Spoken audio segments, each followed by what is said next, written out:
نستغفره ونؤمن به ونتوكل عليه ونعوذ بالله من شرور أنفسنا ومن سيئات أعمالنا من يهده الله فلا مضل له ومن يضلل فلا هادي له ونشهد أن لا إله إلا الله وحده لا شريك له ونشهد أن محمدا عبده ورسوله أما بعد فإن خير الحديث كتاب الله وخير الهدي هدي محمد صلى الله عليه وسلم وشر الأمور محدثاتها وكل محدثة بدعة وكل بدعة ضلالة وكل ضلالة في النار فأعوذ بالله من الشيطان الرجيم بسم الله الرحمن الرحيم ألف لام ميم ذلك الكتاب لا ريب فيه هدى للمتقين الذين يؤمنون بالغيب ويقيمون الصلاة ومما رزقناهم ينفقون والذين يؤمنون بما أنزل إليك وما أنزل من قبلك وبالآخرة هم يوقنون أولئك على هدى من ربهم وأولئك هم المفلحون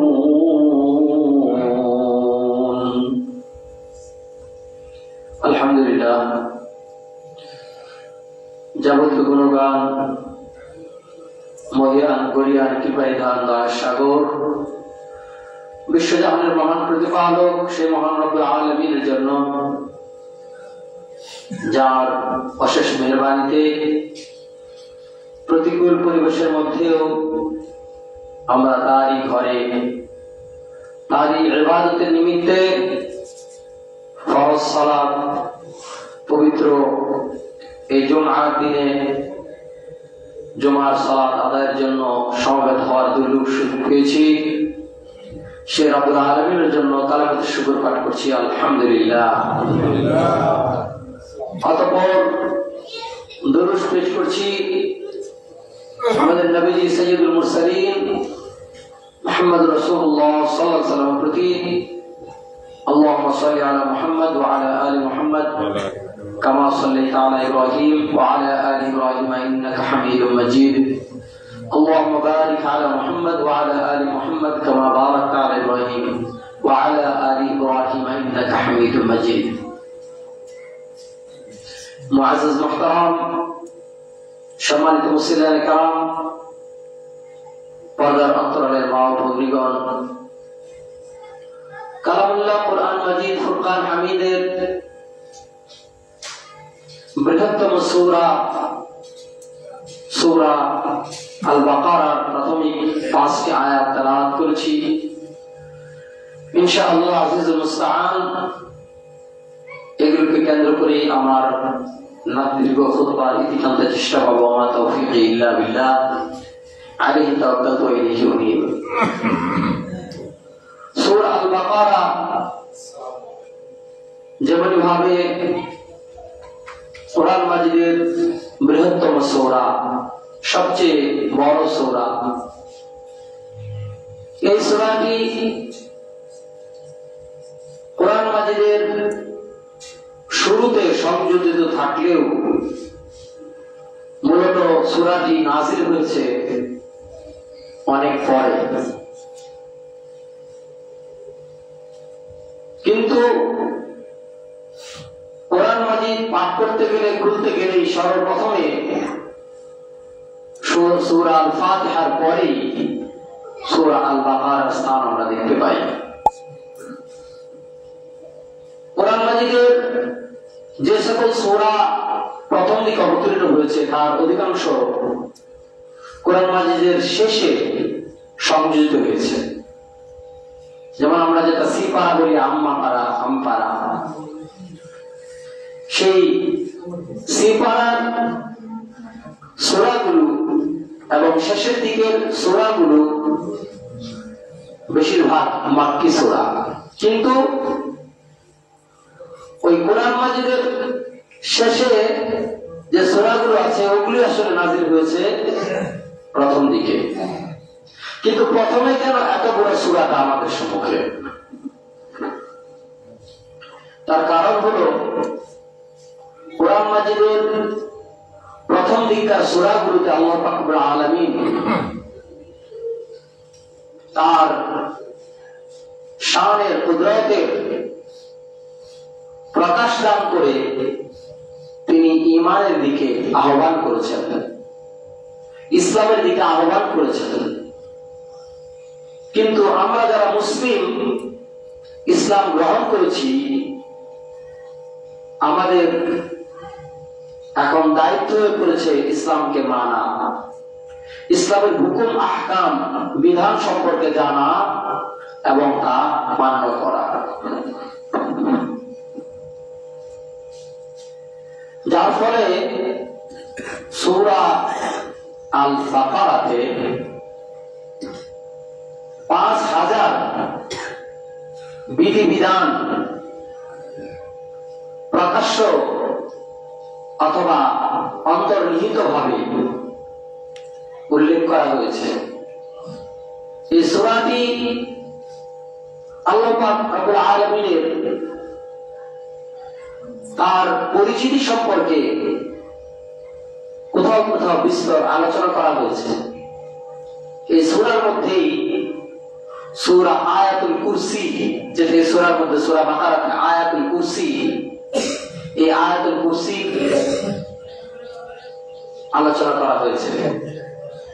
আয়াতুল কুরসি বিষয়বস্তুর দিক থেকে সর্ববৃহৎ আয়াত। ভলিউম সামান্য একটু কমিয়ে দেব, একটু ভলিউম কমিয়ে দেন সামান্য নয়েজ। আয়াতুল কুরসি এমন একটি আয়াত যে আয়াতটি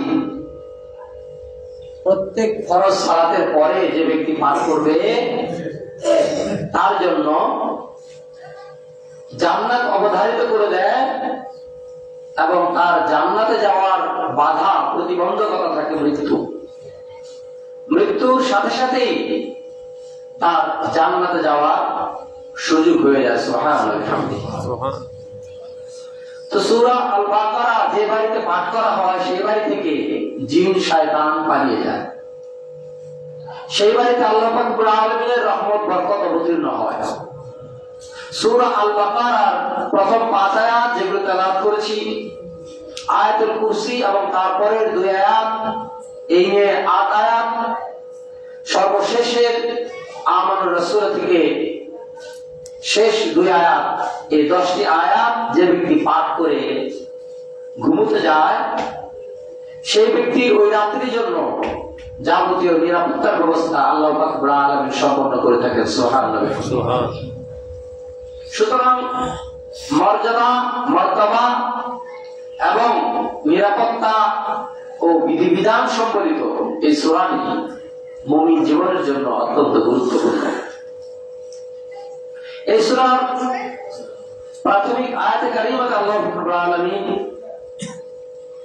মুমিনদের গুণাবলী এবং কোরআন মাজিদের প্রয়োজনীয়তা, বিশুদ্ধতা এবং তার চিরন্তন হওয়ার বিষয়ে আল্লাহ রাব্বুল আলামিন আলোকপাত করেছেন।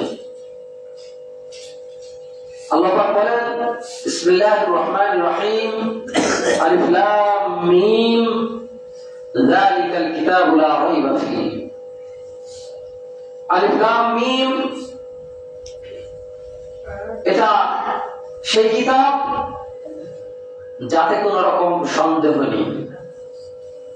এর তথ্য বিন্যাস, এর বিভিন্ন নিয়ম কানুন, আইন পদ্ধতি ইতিহাস যত কিছু আলোচনা কোরআন মাজিদে রয়েছে, এমনকি তার ব্যাকরণিক যে গাঁথনি, এর কোনটির মধ্যে কোন রকম সন্দেহ, সংশয়, ভুল ও বিচ্যুতি নেই। সুবহানাল্লাহ। প্রথমেই আল্লাহ পাক রব্বুল আলামিন এই কথা বলে দিলেন। অথচ মানুষ যখন কোন গ্রন্থ লেখে, প্রথমেই তারা ক্ষমা স্বীকার করে যে আমাদের বই পুস্তক লিখতে গিয়ে কোন রকম ভুল বিচ্যুতি হতে পারে, কোন ভুল আপনাদের নজরে আসলে আমাদেরকে ধরিয়ে দিবেন, পরবর্তী সংস্করণে আমরা ঠিক করে দিব। কিন্তু আল্লাহ পাক রব্বুল আলামিন কোরআন মাজিদের শুরুতে দায়িত্বহীন কণ্ঠে ঘোষণা করলেন যে এর মধ্যে কোন রকম ভুল নেই। এটা যে আল্লাহর কালাম, আল্লাহর কিতাব, কোরআন হাকিম, এই প্রথম আয়াতটি পাঠ করলেই বোঝা যায়। যুগ যুগ ধরে কাফের মুশরিকরা কোরআন মাজিদের ভুল বের করার জন্য চেষ্টা করেছে। যারা যত বেশি পরিমাণ চেষ্টা করেছে, তত তারা কোরআন মাজিদের মুজিজা সম্পর্কে দেখতে সক্ষম হয়েছে এবং অবশেষে তাদের প্রায় সকলেই ইসলাম গ্রহণ করে ধন্য হয়েছে। সুবহানাল্লাহ। আর কোরআন মাজিদ এমন এক ব্যক্তির মুখ দিয়ে আল্লাহ পাক রব্বুল আলামিন বের করলেন, যিনি মুহাম্মদ রাসূলুল্লাহ সাল্লাল্লাহু আলাইহি ওয়াসাল্লাম, নবীর উম্মিয়িন, যিনি উম্মি গণের নবী, নিজে উম্মি নবী হিসাবে পরিচিত, অর্থাৎ তিনি মায়ের ভাষা ছাড়া আর কোনো কিছু তিনি জানতেন না। কোন স্কুল, কলেজ, মাদ্রাসা, বই পুস্তক কোনো কিছুই তিনি পড়েননি। এমনকি সারা জীবন তিনি কোরআন মাজিদ দেখে পাঠ করেননি। বর্ণ শিক্ষা আল্লাহ পাক রব্বুল আলামিন তাকে দেননি। পৃথিবীর কোন উস্তাদকে নবীজির উস্তাদ বানাননি। এরকম একজন ব্যক্তি, যিনি কোন কিতাব পড়েননি, যিনি কোন স্কুলে পড়েননি, যিনি কোন সাহিত্য রচনা করেননি, তার মুখ দিয়ে আল্লাহ রাব্বুল আলামিন কালামের প্রকাশটি করে বললেন, যালিকাল কিতাবু লা রাইবা ফীহি, এমন কিতাব যার মধ্যে কোন রকম সন্দেহ নাই। আরেক মুজিজা, আরেক আশ্চর্যজনক যে একজন নিরক্ষর উম্মি নবী, তিনি তার জবানিতে আল্লাহর কালাম পেশ করছেন আর বলছেন যে এর মধ্যে কোন রকম ভুল নেই। আর এ দ্বারাও প্রমাণিত হয় যে আল্লাহ পাক রব্বুল আলামিনের মহাগ্রন্থ বিজ্ঞান আল কোরআন, ইসলাম চিরচরিত সত্য এবং মুক্তির একমাত্র পথ। কেননা নবীজির মুখ দিয়ে এরকম বাণী বের হওয়া সম্ভব নয়। তিনি কোনদিন বিদ্যা শিক্ষা লাভ করেন। তাহলে তার মতো ব্যক্তি, তিনি যখন নিজের মুখ দিয়ে শরীয়তের কথা বলছেন এরকম দায়িত্বহীন কণ্ঠে, তিনি কিন্তু আসলে নিজে থেকে বলছেন না। আল্লাহ পাক রব্বুল আলামিন তাকে বলতে বলছেন, তাই তিনি বলে যাচ্ছেন। ওয়া ইয়ানতিকু আনিল হাওয়া ইন হুয়া ইল্লা ওয়াহয়ু ইউহা। নবীজি তিনি নিজে থেকে কোনো কিছু বানিয়ে বলেন না, যতক্ষণ না তার প্রতি ওয়াহী হয়। যা ওহী হয় সেই ওয়াহী তিনি প্রচার করেন। তাই মুমিন মুসলমানের জন্য এক বিরাট সম্পদ ইবাদত বিজ্ঞান আল কোরআন, যার শুরুতেই দায়িত্বহীন কণ্ঠে আল্লাহ রাব্বুল আলামিন এই কোরআন মাজিদের বিশুদ্ধতা সম্পর্কে আলোকপাত করেছেন এবং সারা মুমিন বিশ্বকে তিনি আশ্বস্ত করেছেন এবং অবিশ্বাসী সম্প্রদায়কে তিনি চ্যালেঞ্জ করে দিয়েছেন যে তোমরা যদি সন্দেহ করো তাহলে দেখো, চেক করো। কোরআন মাজিদে বারবার অবিশ্বাসীদেরকে, অমুসলিমদেরকে আহ্বান করেছে কোরআন মাজিদকে চেক করে দেখার জন্য।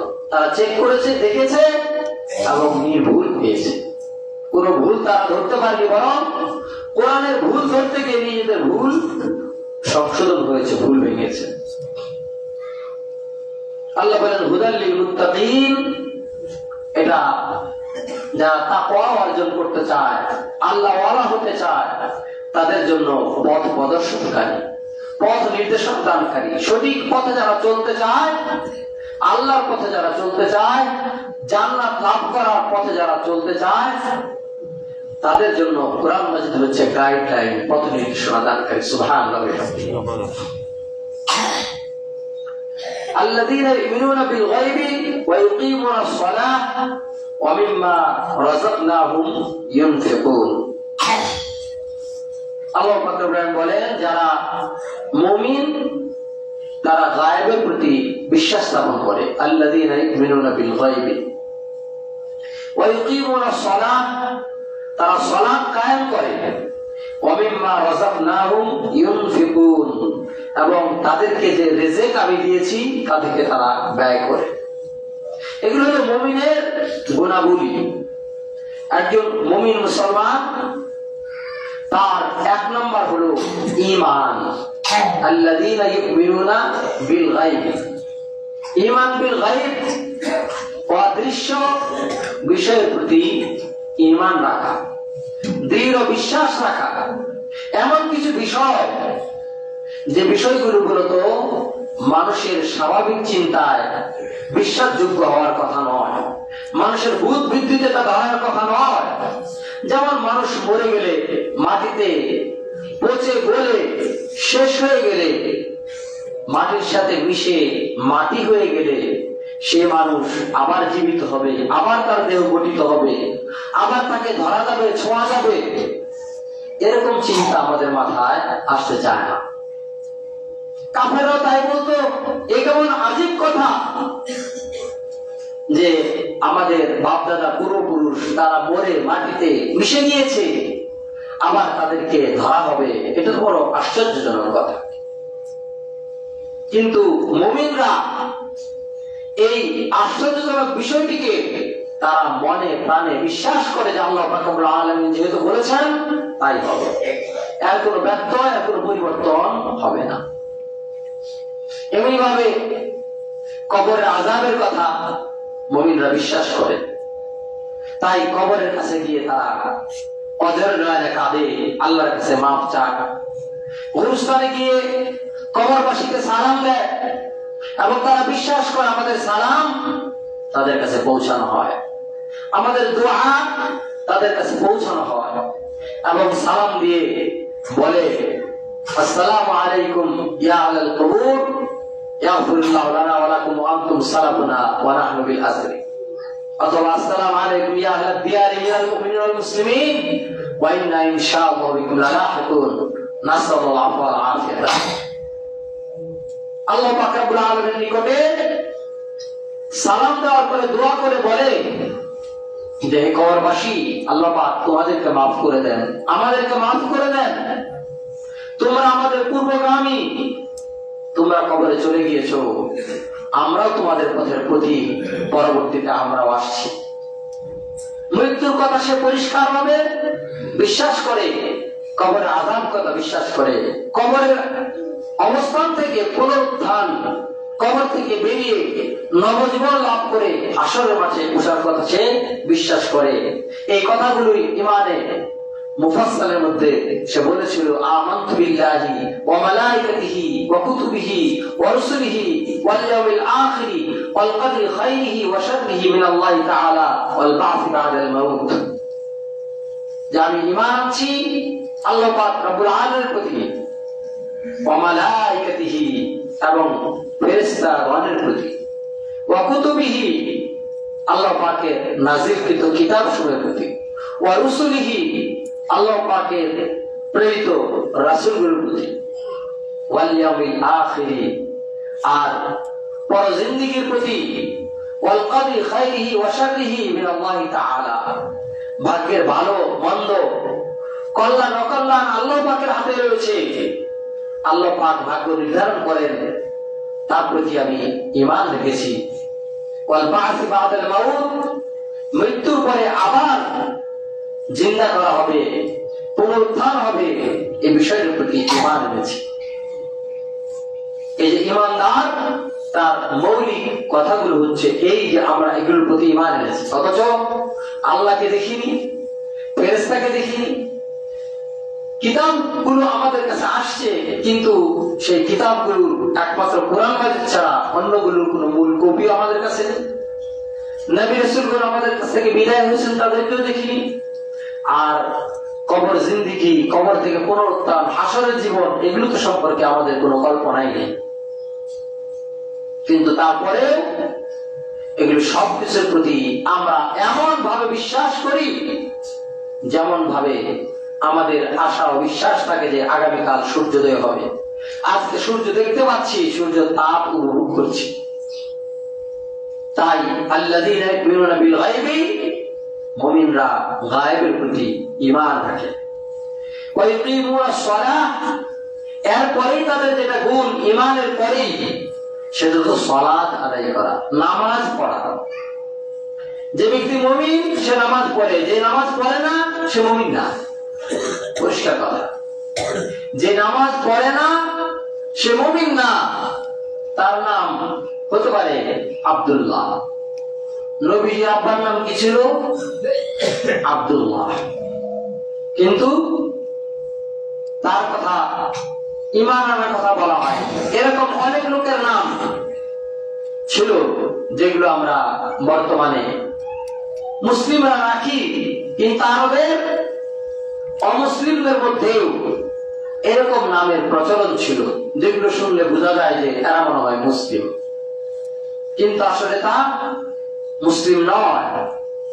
তাহলে নামের কারণে মাপ পেয়ে যাবে, জান্নাত পেয়ে যাবে, বংশ পরিচয়ের কারণে মাপ পেয়ে যাবে, মুসলমানদের এমন কল্পনা করার কোনো কারণ নেই। ইসলাম গ্রহণ করলে তার প্রতি কিছু কর্তব্য, দায়িত্ব আল্লাহ পাকের পক্ষ থেকে বর্তায়। তার মধ্যে ঈমানের পরে 1 নম্বর দায়িত্ব হচ্ছে সালাত আদায় করা, নামাজ পড়া, এবং তা জামাতের সাথে আদায় করা। এটা আল্লাহ পাকের আলামিন ফরজ করছেন। আজকে জুমাতে আমরা আসছি, জুমাকে ফরজ করেছেন, যার ফলে জুমাতে আমরা সমবেত হয়েছি। সম্মানিত উপস্থিতি, তাই সালাতের বিষয়ে সজাগ হবেন, যাতে করে পাবন্দির সাথে যথাযথভাবে 5 ওয়াক্ত সালাত জামাতের সাথে আদায় করতে পারেন, না হলে মুমিনের খাতা থেকে নাম কাটা পড়ে যাবে। ওয়া মিম্মা রাযাকনাহুম ইউনফিকুন, তাদের আরেকটি গুণ হলো আমি যে রিজিক, যে সম্পদ তাদেরকে দিয়েছি, আল্লাহ বলেন তারা তা থেকে খরচ করে।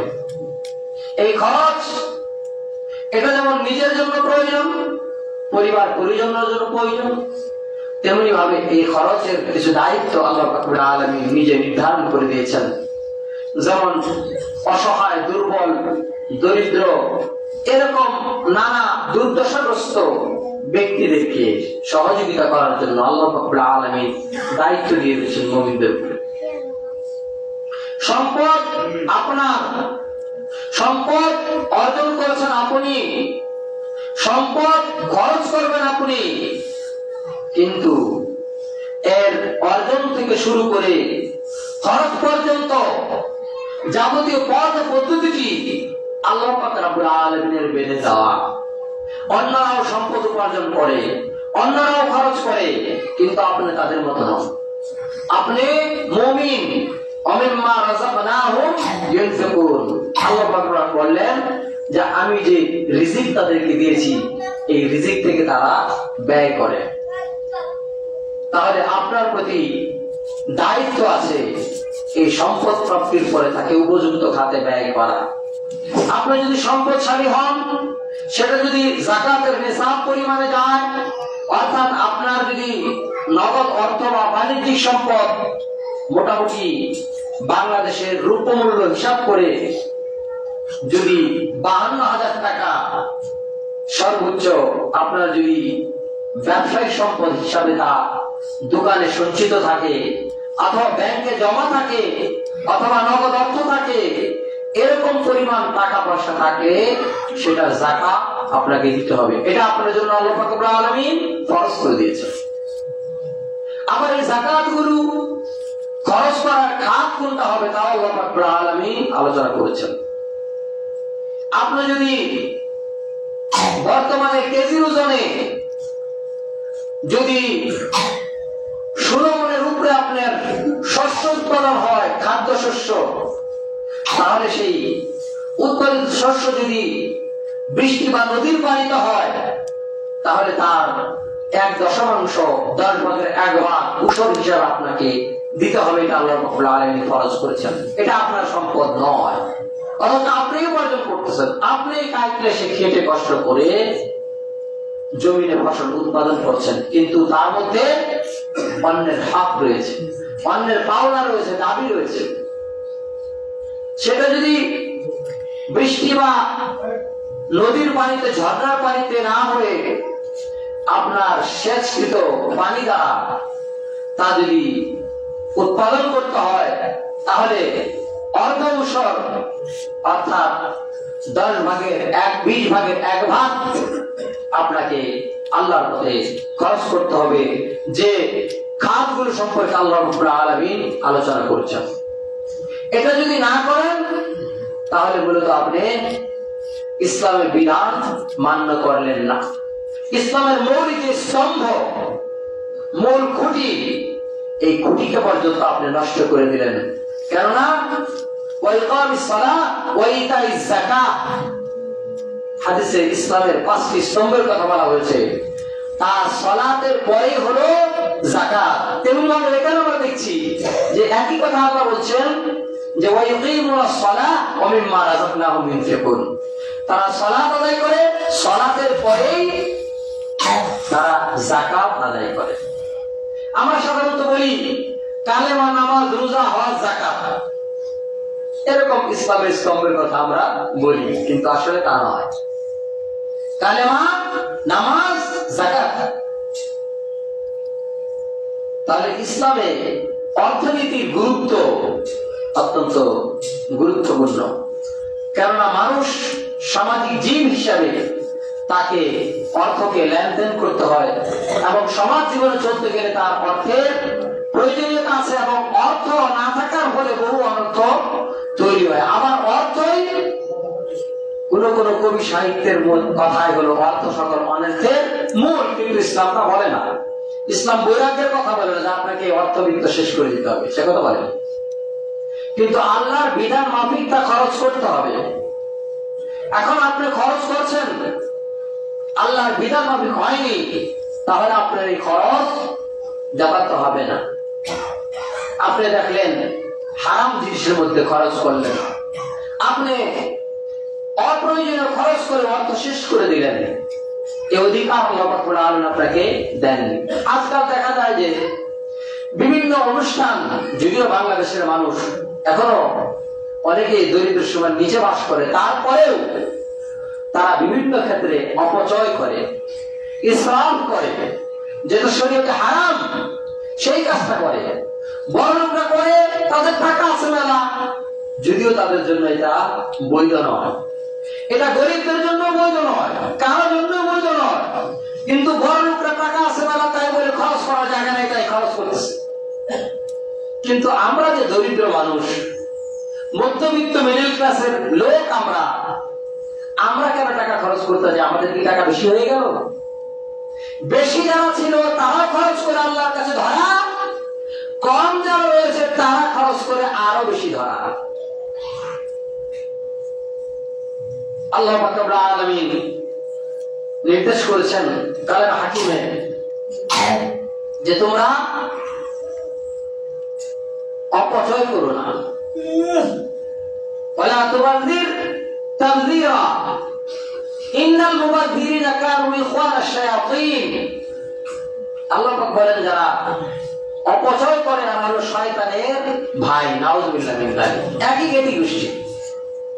বিবাহে আলোর প্রয়োজন, রাস্তাঘাট দেখার প্রয়োজন, বাড়িঘর উজ্জ্বল করা প্রয়োজন, কিন্তু পিট পিট করে যে বাতি জ্বলে ওগুলো কেন দিয়েছেন? আপনি আলোক সজ্জা কেন করেছেন? আপনি বিশাল গেট কেন তৈরি করেছেন? আপনি এলাকার কতজন দরিদ্রকে দাওয়াত করেছেন? আপনি এই টাকা অসহায় দরিদ্রজনদেরকে একবেলা পেট করে ডাক দিয়ে খাওয়ানোর সাহস পান না, আর ডেকারেটরওয়ালাকে হাজার হাজার টাকা দিয়ে দিচ্ছেন কিছু পিটপাট বাতি জ্বালানোর জন্য, কিছু পাটকা ফোটানোর জন্য, এরকম ফজুল অতিরিক্ত খরচ বেহুদা শরীয়ত এটাকে সায় দেয় না, রায় দেয় না। আপনি এটা করতে পারেন না, আপনার জন্য এটা হারাম। শুধু একটা বললাম খুতবার সময় সংক্ষেপ, এরকম শত শত ব্যয় মুসলিম সমাজ করছে যা মূলত শরীয়ত তাকে সম্মতি দেয়নি।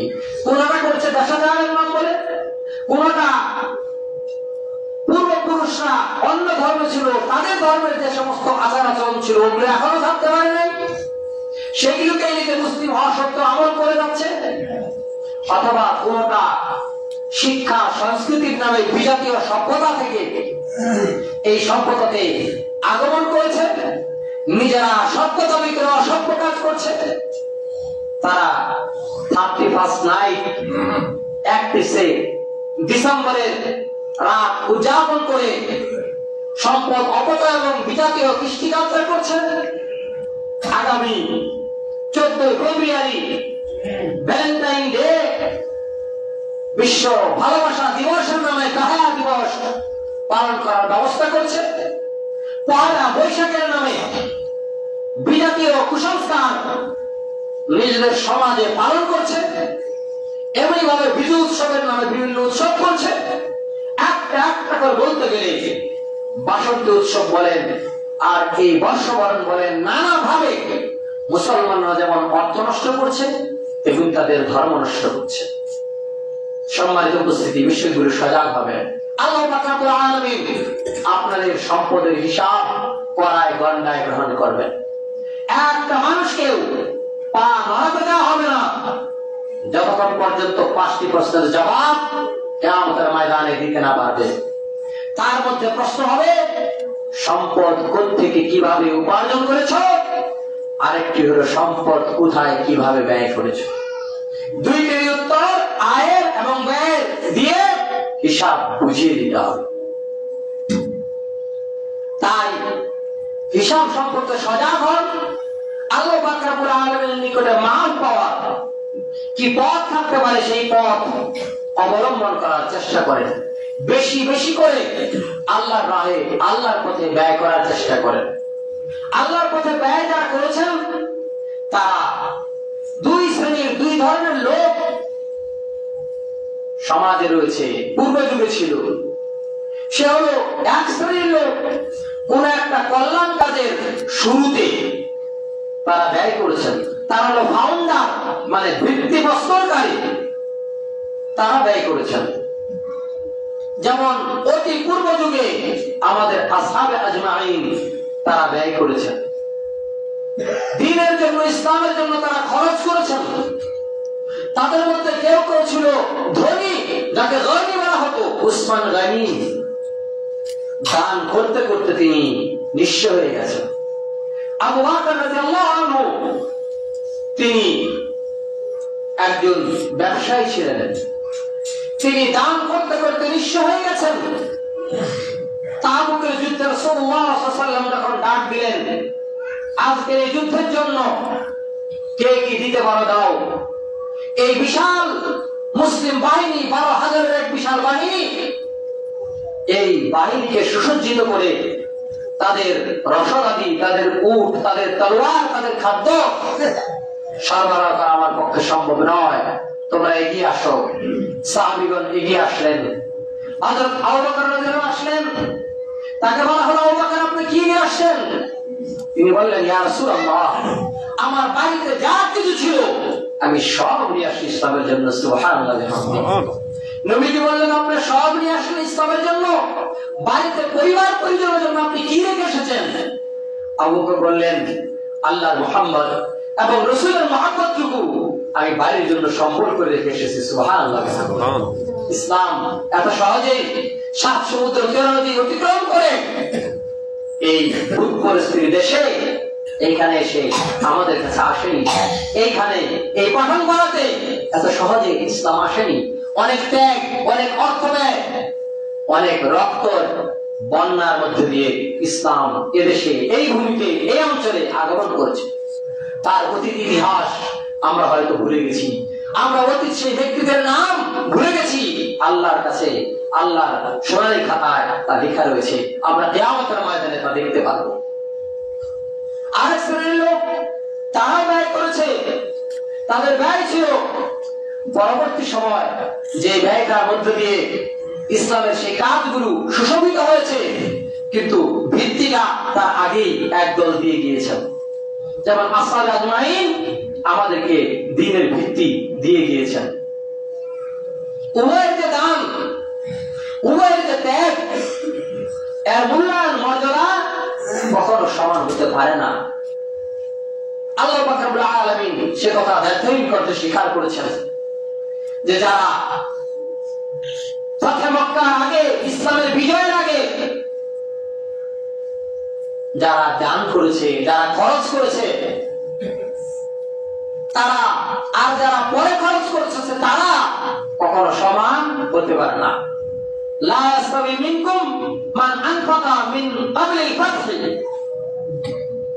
যারা মক্কা বিজয়ের আগে দান করেছে, মক্কা বিজয়ের আগে ত্যাগ স্বীকার করেছে, মক্কা বিজয়ের আগে জিহাদ করেছে, ওই লোকগুলো আর মক্কা বিজয়ের পরে যারা দান করেছে এই লোকগুলো, উভয়ের দান কি তোমরা সমান মনে করো?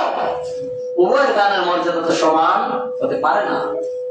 কারণ যে ত্যাগ ও তিতিক্ষার মধ্য দিয়ে ইসলামকে স্থায়ী রূপ দেওয়ার কাজ করা হয়েছে, সে অনেক কষ্টে, অনেক সাধনা, সেখানে তাদের ত্যাগের শিকারটা অনেক বড় কিছু ছিল, যদিও পরিমাণে খুব সামান্যই ছিল, কিন্তু ওই সামান্য পরিমাণ ত্যাগ সেই সময় করা অনেক বড় ব্যাপার ছিল। তাই আল্লাহ পাক রব্বুল আলামিন উভয়কে মর্যাদা দিয়েছেন বটে, কিন্তু এর মধ্যে যারা ফাউন্ডার, যারা ভিত্তিপ্রস্তর করেছে, তাদের মর্যাদা অন্যদের চেয়ে অনেক বেশি। যেমন আসহাবে আজমাইনের যুগে এই বিষয়টি ঘটেছে, পরবর্তী প্রত্যেক যুগে মুসলমানদের মধ্যে কিছু ব্যক্তিকে ইসলামের বিষয়ে কিছু অঞ্চলে, কিছু মসজিদে, কিছু মাদ্রাসাতে ফাউন্ডার হিসাবে কাজ করতে হয়, অনেক ত্যাগ স্বীকার করতে হয়, যে ত্যাগের বিনিময়ে আল্লাহ রাব্বুল আলামিন সেই ত্যাগকে কবুল করে নিয়ে সেই প্রতিষ্ঠানগুলোকে একটি স্থায়িত্ব দান করেন। আর এই স্থায়িত্ব যুগ যুগ ধরে শতাব্দীর শতাব্দী চলতে থাকে। আর যারা প্রথম ভিত্তিপ্রস্তর করে গিয়েছিল তাদের জন্য এই দান, এই অবদান, এই সওয়াব আল্লাহ রাব্বুল আলামিন কিয়ামত পর্যন্ত বর্ষণ করতেই থাকেন। সুবহানাল্লাহ। সুতরাং আপনাদের কাছে সেই সুযোগ চলে আসছে। আপনারা এই পাঠন পাড়ার মাটিতে ইতিমধ্যে এখানে কোরআনের প্রতিষ্ঠান গড়ে তোলার জন্য আপনারা ত্যাগ স্বীকার করেছেন। আর এই ত্যাগের বিনিময়ে আল্লাহ পাক রব্বুল আলামিন এই প্রতিষ্ঠানকে গ্রহণ করে কিয়ামত পর্যন্তের জন্য একটি জামিয়া ইসলামিয়া, ইসলামী বিশ্ববিদ্যালয় হিসাবে কবুল করে নেন। সকলে আল্লাহুম্মা আমিন। সম্মানিত উপস্থিতি, এই প্রতিষ্ঠান এখনো অঙ্কুর অবস্থায় আছে, যেটা আমরা আঞ্চলিক ভাষায় বলে কই দিয়েছে। কেবলমাত্র এটা শাখা প্রশাখা বিস্তার করতে শুরু করেছে, আর গতি আর অনেক দূর। একে এখন নার্সিং করে এগিয়ে নিয়ে যেতে হবে। এই সময় যাদের দান, এই সময় যাদের ত্যাগ, তারা আজীবন কাল বংশ পরম্পরা এর সওয়াব, এর কৃতিত্ব আল্লাহ পাকের নিকট থেকে লাভ করবেন। সুবহানাল্লাহ। তাই ইতিমধ্যে 27 জন ব্যক্তি তারা নিয়মিত ভাবে প্রতিষ্ঠানটি চালু রাখার জন্য তারা নিয়মিত চাঁদাদানে অভ্যস্ত হয়ে পড়েছেন। তাদের মতো আরো অন্যান্য প্রত্যেককেই এই প্রতিষ্ঠানকে স্থায়ী রূপ দেওয়ার জন্য এগিয়ে আসতে হবে। তাই আসহাবে আজমাইনের সেই ত্যাগ, সর্বপ্রথম বদর যুদ্ধে যারা দাঁড়িয়েছিলেন তাদেরকে আল্লাহ রাব্বুল আলামিন মর্যাদা দিয়েছিলেন।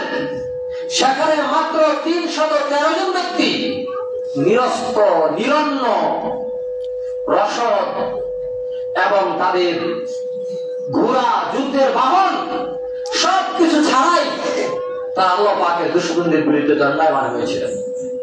আল্লাহ পাক রব্বুল আলামিন সেই দিন বিজয় দান করেছিলেন এবং নবীজি কেঁদে কেঁদে রব্বুল আলামিন বলেছিলেন, আল্লাহ তুমি যদি চাও আজকের পরে তোমার জমিনে আর কেউ কালেমার কথা বলবে না, তাহলে এদের বিজয় সম্ভাবনা নেই। আর তুমি যদি চাও আজকের দিনের পরে তোমার কালেমা বুলন্দ হবে, তবে তুমি আজকে এই নিরন্ন নিরস্ত্র অসহায় দুর্বল মুসলমানদেরকে বিজয় দান করো।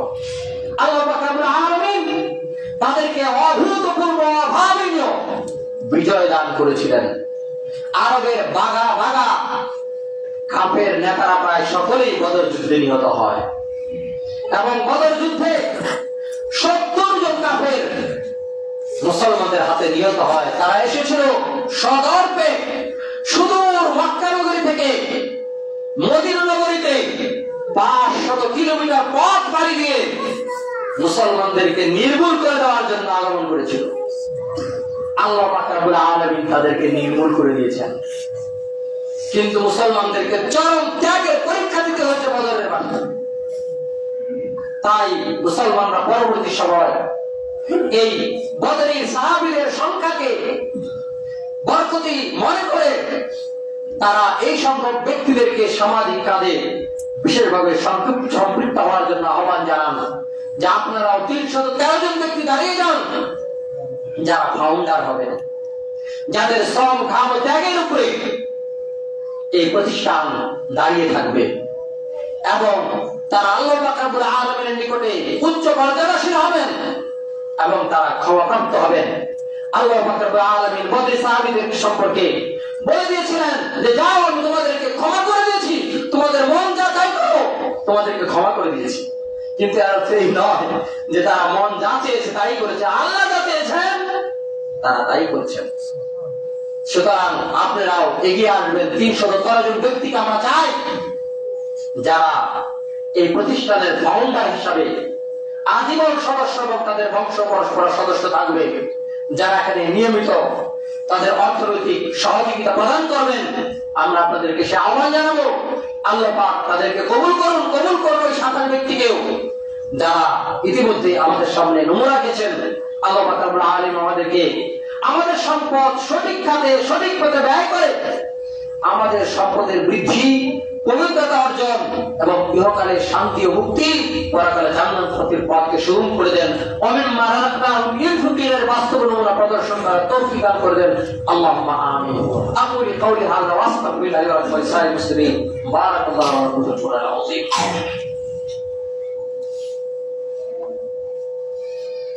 আলহামদুলিল্লাহ الحمد لله كفى وسلام على عباده الذين اصطفى أما بعد فأعوذ بالله من الشيطان الرجيم بسم الله الرحمن الرحيم إن الله وملائكته يصلون على النبي يا أيها الذين آمنوا صلوا عليه وسلموا تسليما اللهم صل على محمد وعلى آل محمد كما صليت على إبراهيم وعلى آل إبراهيم إنك حميد مجيد اللهم بارك على محمد وعلى آل محمد كما باركت على إبراهيم وعلى آل إبراهيم إنك حميد مجيد اللهم اغفر لنا وللمؤمنين والمؤمنات والمسلمين والمسلمات والأحياء منهم والأموات إنك سميع قريب مجيب الدعوات برحمتك يا أرحم الراحمين ربنا ظلمنا أنفسنا وإن لم تغفر لنا وترحمنا لنكونن من الخاسرين ربنا آتنا في الدنيا حسنة وفي الآخرة حسنة وقنا عذاب النار ربنا تقبل منا إنك أنت السميع العليم وتب علينا إنك أنت التواب الرحيم رب اغفر لي ولوالدي وللمؤمنين يوم يقوم الحساب رب ارحمهما كما ربياني صغيرا اللهم اشف مرضانا ومرضى المسلمين أنزل بأس رب الناس اشف أنت الشافي لا شفاء إلا شفاءك شفاء لا يغادر سقما اللهم إنا نعوذ بك من البرص والجنون والجذام من سيء الأسقام يا ذا الجلال والإكرام يا أرحم الراحمين اللهم أكثر مالنا وولدنا وبارك لنا فيما أعطيتنا اللهم اغفر لنا ذنبنا وأصلح لنا في دارنا وبارك لنا في رزقنا اللهم اجعل أوصل رزقك علينا عندك بسننا وتوبنا اللهم اكفنا بحلالك عن حرامك وأغننا بفضلك عمن سواك اعدلوا عباد الله رحمكم الله إن الله يأمر بالعدل والإحسان وإيتاء ذي القربى وينهى عن الفحشاء والمنكر والبغي يعظكم لعلكم تذكرون واذكروني أذكركم واشكروا لي ولا تكفرون